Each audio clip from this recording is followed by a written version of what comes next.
Bonjour à toutes et à tous et bienvenue dans cette nouvelle vidéo. On se retrouve aujourd'hui pour le dernier épisode de cette série sur la confiance en soi, le 4e épisode. Il y en a déjà 3 qui sont sortis, n'hésitez pas à venir les voir sur la playlist juste ici. Aujourd'hui, l'objectif ça va tout simplement être de terminer cette série en parlant évidemment du lien entre le sport et la confiance en soi. On sait qu'il y a un lien très fort, une collaboration très forte entre ces deux aspects. On va maintenant voir pourquoi et comment le sport peut améliorer la confiance en soi. Alors pour ceux qui ne me connaissent pas encore, je suis Guillaume Larue, coach sportif diplômé sur la ville de Paris et j'accompagne les personnes pour booster leur confiance en soi via le sport. Le sport c'est ma spécialité, je suis pas coach en confiance en soi, attention, je suis juste coach sportif qui accompagne les personnes qui souhaitent booster leur confiance en soi en se servant du sport. Pour ça j'ai créé un programme, je t'en parle pas plus, je te laisse regarder dans la description les différents liens sur l'activité sportive, sur l'activité physique qui va te permettre en 90 jours donc de booster ta confiance en soi grâce à des petits tips, des petites clés qu'on a déjà vues sur les 3 derniers épisodes et qu'on met du coup en place ensemble. Et du coup je te rappelle le sommaire des 4 vidéos sur cette série. Donc la première vidéo on a tout simplement défini les termes, d'accord, de la confiance en soi, du manque de confiance en soi, de l'estime de soi et de l'amour de soi. Deuxième vidéo, on a parlé cette fois des facteurs sur lesquels on pouvait jouer pour améliorer sa confiance en soi. Troisième vidéo, cette fois on a parlé des exercices à mettre en place pour améliorer sa confiance en soi, notamment via les 15 facteurs qu'on a vus durant l'épisode 2. Et aujourd'hui, l'épisode 4, dernier épisode pour cette série, on va tout simplement parler de l'étroite collaboration qui existe entre le sport et la confiance en soi et comment le sport peut booster la confiance en soi. Ryan Little.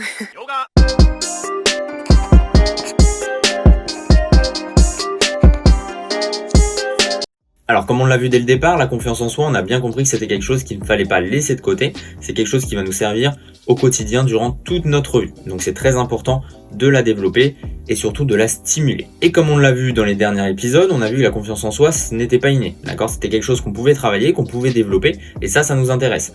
Et notamment via le sport. Et aujourd'hui, du coup, on va voir pourquoi le sport peut être intéressant pour développer sa confiance en soi, notamment via 6 facteurs sur lesquels je me suis appuyé aujourd'hui. Alors les 6 facteurs qu'on va aborder assez rapidement aujourd'hui pour pas que la vidéo dure trop longtemps, seront évidemment développés plus amplement dans les prochaines vidéos durant l'année 2021. Donc n'hésite pas à t'abonner juste en dessous pour ne pas manquer ces prochaines vidéos et aussi à partager cette vidéo et plus globalement cette chaîne à un maximum de monde afin de développer cette chaîne et puis aussi d'aider les personnes que tu connais qui peuvent être intéressées pour booster leur confiance en soi grâce au sport. Et donc on le sait, le sport et la confiance en soi vont se nourrir mutuellement. Le sport va permettre de booster sa confiance en soi au quotidien, mais la confiance en soi va aussi permettre de booster ses capacités sportives. C'est justement pour ça que c'est pas étonnant de voir des grands sportifs ou des personnes sportives de manière générale plus confiantes, plus sereines. Premier point, l'activité physique va améliorer votre apparence physique. Alors l'apparence physique c'est assez controversé. Évidemment, on en a besoin pour se sentir bien, on a besoin de se sentir bien dans notre corps, on a besoin de se sentir bien dans notre peau, on a besoin de se sentir beau tout simplement et le sport va nous permettre de développer son apparence physique. Évidemment, je vous parle pas de culturisme ou de musculation intense, je vous parle surtout d'être bien dans son corps. Aujourd'hui, on sait très bien que le jugement de l'autre se fait principalement sur l'apparence physique. On observe très souvent la manière dont les personnes sont habillées, la manière dont les personnes vont se tenir, évidemment les formes, chez les femmes, chez les hommes. On va regarder tout ce qui peut être apparenté en fait à des problèmes d'esthétique. En revanche, plus vous allez vous sentir bien dans votre corps et plus vous allez inspirer confiance aux autres qui vont vous regarder. Si vous vous sentez bien dans votre peau, ça va se voir, ça va se ressentir et les personnes vont penser, et c'est dans la vérité, que vous êtes bien dans votre corps. En revanche, si vous n'êtes pas bien dans votre corps, vous allez plutôt être introverti, vous allez être plutôt recroquevillé sur vous-même et donc vous allez inspirer l'inverse de la confiance. Évidemment, les personnes vont voir que vous êtes un peu timide, un peu gêné, un petit peu mal à l'aise dans votre corps et vont pas forcément être gentils avec vous, on le sait. Alors attention, le fait d'être bien dans son corps, c'est pas du tout pour plaire aux autres et c'est pas du tout pour attirer les autres. C'est pas pour que les autres soient gentils, c'est surtout pour que vous soyez bien avec vous-même et on l'a vu déjà avant, que vous ne sentiez pas mal à l'aise par rapport au regard des autres. On l'a vu, des personnes vont vous regarder, des personnes vont vous juger. Ça veut pas dire qu'il faut pas que vous passiez à côté, par contre ça veut dire qu'il faut limiter l'intérêt que vous allez porter à ces avis extérieurs. Évidemment, je te dis pas d'être parfait, par contre je te dis juste d'être bien avec toi-même. Et souvent, le fait de s'accepter comme on est, le fait de s'aimer comme on est, le fait d'aimer son corps, d'aimer son apparence, ça va souvent passer par le sport et plus globalement par la pratique sportive. Et en fait, en changeant votre corps, donc en passant par une transformation ou en tout cas de le développer, de l'améliorer, on va souvent changer notre apparence physique et donc arriver à des objectifs qu'on a en termes de physique. Alors ça peut être augmenter sa masse musculaire et donc avoir des muscles plus saillants. À l'inverse, ça peut être diminuer sa masse graisseuse et donc maigrir un petit peu. Ça peut être se trouver plus séduisant. Dans tous les cas, aucun critère n'est le même pour chaque personne, donc c'est selon vos critères. Et évidemment, pour faire le lien avec les autres épisodes, et notamment l'épisode 2, le but c'est de se fixer des objectifs. Des petits objectifs, on l'a vu, des quick wins, mais également un objectif final. Si on atteint cet objectif final, évidemment qu'on va booster sa confiance en soi. D'une part parce qu'on aura réussi à atteindre cet objectif, mais également parce que l'on se trouvera plus beau, plus séduisant. Donc si on se sent plus séduisant, on sera forcément plus à l'aise avec les personnes, et forcément on aura plus confiance en nous, et on dégagera aussi cette confiance aux autres. Donc ça c'est le premier point, l'apparence physique, incontournable évidemment, parfois controversé, mais on est obligé d'en parler. Je ferai de toute façon une vidéo dessus pour parler un peu plus en détail de ce point. Deuxième facteur, le sport va améliorer votre posture. On l'a vu juste avant, si vous êtes introverti, si vous êtes peu confiant, vous allez forcément être un petit peu renfermé sur vous-même. Et ça veut tout simplement dire que le manque de confiance en soi, un terme qu'on a défini durant l'épisode 1, va se répercuter sur le corps. Et pas seulement avec les gestes, aussi avec notre posture, aussi avec notre manière de se tenir. Et comme on l'a dit, ça va se répercuter sur notre posture, on va être recroquevillé, nos épaules vont se baisser, nos trapèzes vont être très contractés, ici, notre tête va tout simplement être un peu baissée, notre menton rentré, on va en fait se réduire pour prendre le moins de place possible et donc ne gêner personne. Ne pas montrer qu'on n'a pas confiance en soi. Parfois on va même croiser ses bras, on va croiser ses jambes, on va essayer vraiment de se réduire. Et ça c'est ce qu'on appelle une attitude d'autoprotection et c'est le principal symbole d'un manque de confiance en soi. L'activité physique va vous permettre de renforcer vos muscles d'une manière générale, et évidemment d'améliorer vos déséquilibres posturaux. Évidemment, ça va vous servir pour avoir une posture un petit peu plus élancée. Quand on parle de sport, évidemment, on parle de mental, on parle de physique, on parle de quelque chose d'assez haut, d'assez élevé, pas de renfermé. Aucun sportif ne doit être renfermé, on doit plutôt s'épanouir dans notre discipline, on doit plutôt s'agrandir. En confiance en soi, c'est la même chose, on cherche vraiment à s'épanouir dans nous-mêmes, dans notre corps, dans notre vie. On cherche pas à être recroquevillé sur soi-même. À quoi ça sert d'être confiant si on ne peut pas le montrer aux autres et si on ne peut pas se le montrer à soi-même. Très important, se le montrer à soi-même. Donc le but, c'est vraiment de s'agrandir, de s'assumer, tout simplement. On l'a déjà vu de toute façon dans les autres épisodes. On doit s'assumer tel que l'on est, afin d'être ce que l'on a toujours voulu être, de faire ce que l'on a toujours voulu faire et de dire ce qu'on a toujours voulu dire. En gros, de vivre la vie dont vous rêvez. Évidemment, le fait d'améliorer votre confiance en soi via le sport va vous permettre d'obtenir une posture plus assurée, comme on l'a dit. Et c'est le principe d'un cercle vicieux. Plus on fait de sport, plus notre confiance en soi est boostée. Plus notre confiance en soi est boostée, plus notre posture est élancée, est agrandie, et donc on dégage de la confiance en soi à nous-mêmes, mais aussi aux autres. Et troisième point, le sport va vous permettre de vous défendre. Alors se défendre pas forcément physiquement à cause d'une agression ou quoi que ce soit, mais évidemment on le sait, se sentir faible et vulnérable va nous détruire de l'intérieur et va détruire notre confiance en soi également. Alors ça veut pas dire que vous n'aurez jamais peur, ça veut pas dire que vous voulez jamais disparaître d'une situation, que vous voulez fuir de quelque part ou quoi, mais par contre, ce moment va augmenter, d'accord? Au lieu d'avoir peur à la première occasion, et plutôt avec notre confiance en soi boostée, on aura peur après 2, 3, 4 seuils par rapport à notre degré 0. Par exemple, si avant, lorsqu'on avait un contrôle dans la semaine ou lorsqu'on avait un dossier à rendre à un boss, on perdait directement nos moyens et qu'on n'arrivait pas à faire ça, là, grâce à votre confiance en soi boostée par le sport, on pourra peut-être tenir 3-4 DM dans la semaine, 3-4 dossiers dans la semaine et tenir un petit peu plus longtemps sur la longueur. De manière à ce que ça arrive le moins souvent possible évidemment. Et évidemment, le fait d'être capable de se défendre, ça va tout simplement nous permettre de ne plus craindre une attaque. Si on a une attaque, on sait qu'on peut se défendre. On sait qu'on peut se défendre et on n'aura pas peur. En revanche, si vous savez pertinemment que vous ne pouvez pas vous défendre face à une attaque, vous allez déjà fuir les situations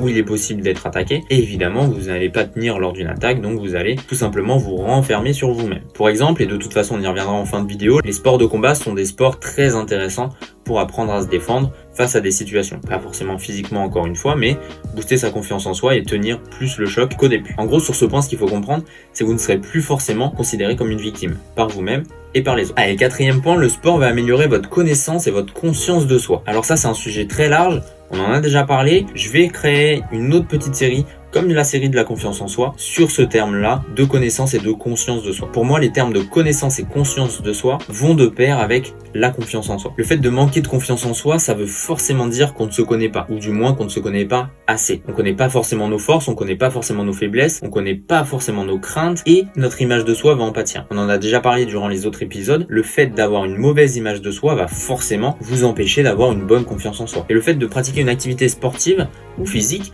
va vous permettre vraiment de connaître vos limites, de prendre conscience de vos capacités et donc d'écouter votre corps. Et le fait d'écouter son corps, ça nous permet de le connaître déjà et ça nous permet donc de booster notre image de soi et par conséquent la confiance en soi. En gros, grâce au sport, vous allez tout simplement vous découvrir ou vous redécouvrir. J'en dis pas plus, n'hésitez pas à vous abonner à cette chaîne, ça arrivera courant janvier 2021, donc ne manquez pas cette nouvelle série de vidéos sur la connaissance et la conscience de soi qui fera le lien évidemment avec cette série sur la confiance en soi. Allez, cinquième point, l'activité physique va vous permettre également de développer vos liens sociaux. Alors au moment où je tourne cette vidéo, en décembre 2020, 2020, il y a forcément plus de questions au niveau des liens sociaux. Rien ne vous empêche d'intégrer une communauté, d'intégrer un groupe, d'intégrer un programme où la communauté est déjà assez importante. Je sais qu'il y a beaucoup de personnes qui sont seules au quotidien, ou du moins la plupart du temps qui sont seules, et le sport va vraiment vous permettre d'avoir votre petite bulle, d'avoir votre petit moment où vous allez développer vos liens sociaux. Alors effectivement, lorsqu'on intègre une communauté, soit dans une salle de sport, dans une salle de boxe, dans un studio de yoga, dans un groupe, dans une communauté, dans un programme, peu importe, on intègre une communauté. Donc d'autres personnes qui partagent également nos opinions,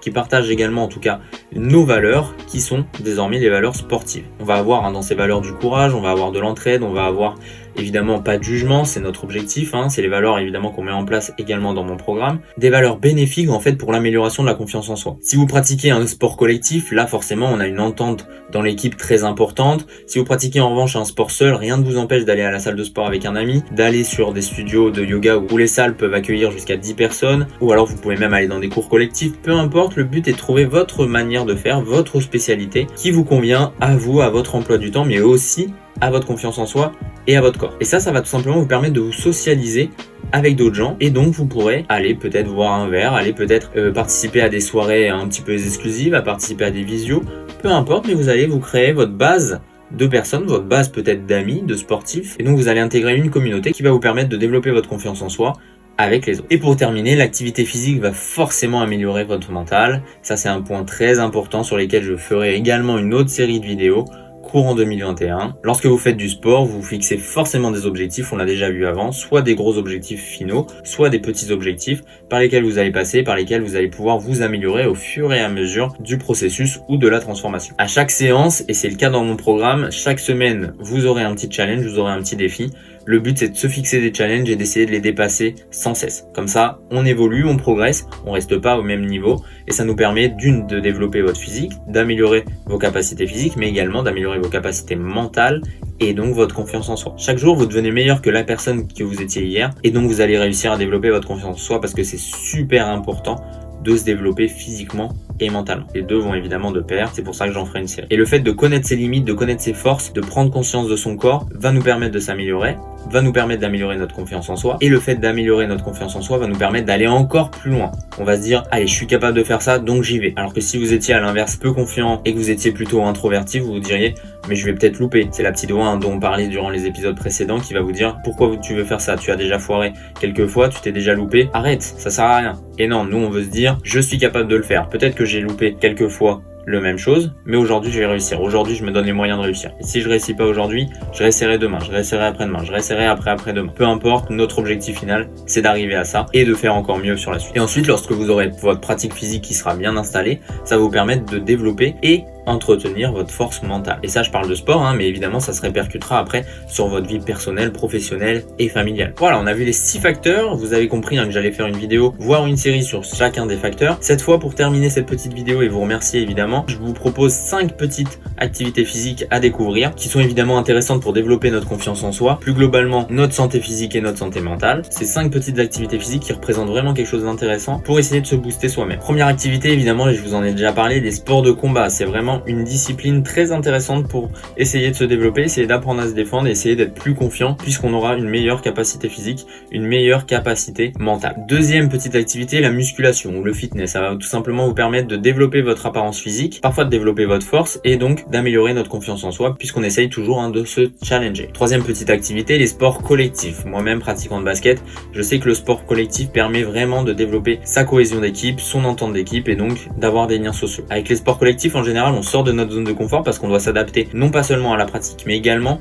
aux adversaires, aux coéquipiers, aux coachs, aux spectateurs, à plein de monde. Et ça va nous permettre de se découvrir soi-même. Quatrième activité, j'en ai pas parlé, ça va être la danse ou la gymnastique qui vont nous permettre de prendre conscience de soi, conscience de son corps. C'est les disciplines qui nous demandent beaucoup d'exigences physiques. Donc, on va tout simplement prendre conscience de notre corps, de nos capacités, de nos faiblesses, de là où on a des points forts, de là où on a des points faibles et on va pouvoir améliorer ces petits points en profondeur. Évidemment, grâce à ces activités, on va aussi développer notre charisme et donc notre confiance en soi via notre estime de soi. Et pour terminer, le yoga ou le pilate qui vont nous permettre de développer notre confiance en soi. On va tout simplement apprendre à se contrôler de l'intérieur, à rééquilibrer nos pensées négatives et à se concentrer seulement sur les pensées positives, sur notre respiration et apprendre à relâcher. Je sais qu'il y a beaucoup de personnes qui sont tendues à cause du travail, à cause de leur vie pro, de leur vie perso, peu importe. Le yoga va nous permettre vraiment de se détendre, de relâcher la pression, de se connaître soi-même, d'écouter son corps on l'a vu juste avant, et donc d'améliorer notre confiance en soi. Et si vous êtes tranquille, si vous êtes reposé, si vous êtes dans un bon mood, entre guillemets, de l'intérieur, forcément ça va se ressentir ensuite sur l'extérieur. On va être plus détendu, on va être plus calme, et forcément notre confiance en soi va donc se voir. Le but sur ces 5 activités, c'est de choisir une activité qui vous correspond. Vous pouvez évidemment en passer par plusieurs activités en fonction de vos moyens, en fonction de votre budget, en fonction de vos envies, en fonction de vos préférences, en fonction de ceux que vous avez déjà fait et ceux que vous voulez découvrir. C'est à vous de choisir l'activité qui va vous permettre vraiment d'arriver à vos objectifs et de trouver, entre guillemets, la meilleure version de vous-même. Voilà, c'est la fin de cette petite série sur la confiance en soi. Merci à vous d'avoir suivi cette petite série. Vous avez 4 épisodes dans cette vidéo. Je vous rappelle encore une fois que j'ai créé un programme Mental and Body de 90 jours pour vous permettre de booster votre confiance en soi grâce à votre activité sportive. Encore une fois, je suis coach sportif, pas coach de confiance en soi. Je vous accompagne dans votre pratique sportive pour vous permettre vraiment de booster votre confiance en soi grâce à des petits points clés, grâce à des petites zones, grâce à des facteurs qu'on a déjà vus durant les 4 épisodes et d'autres évidemment un petit peu plus secrets, un petit peu plus cachés sur lesquels je vous accompagne. N'hésitez pas à demander votre première semaine gratuite et sans engagement évidemment du programme. N'hésitez pas non plus à vous abonner à cette chaîne, à faire connaître cette chaîne auprès de vous, à parler de cette petite série sur la confiance en soi.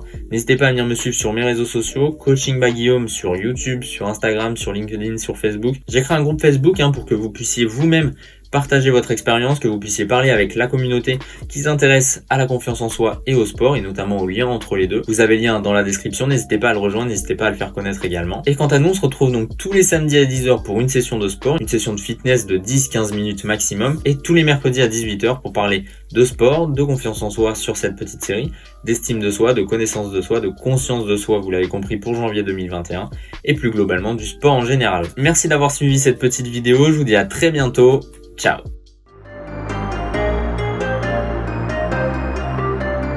Ryan Little. Yoga.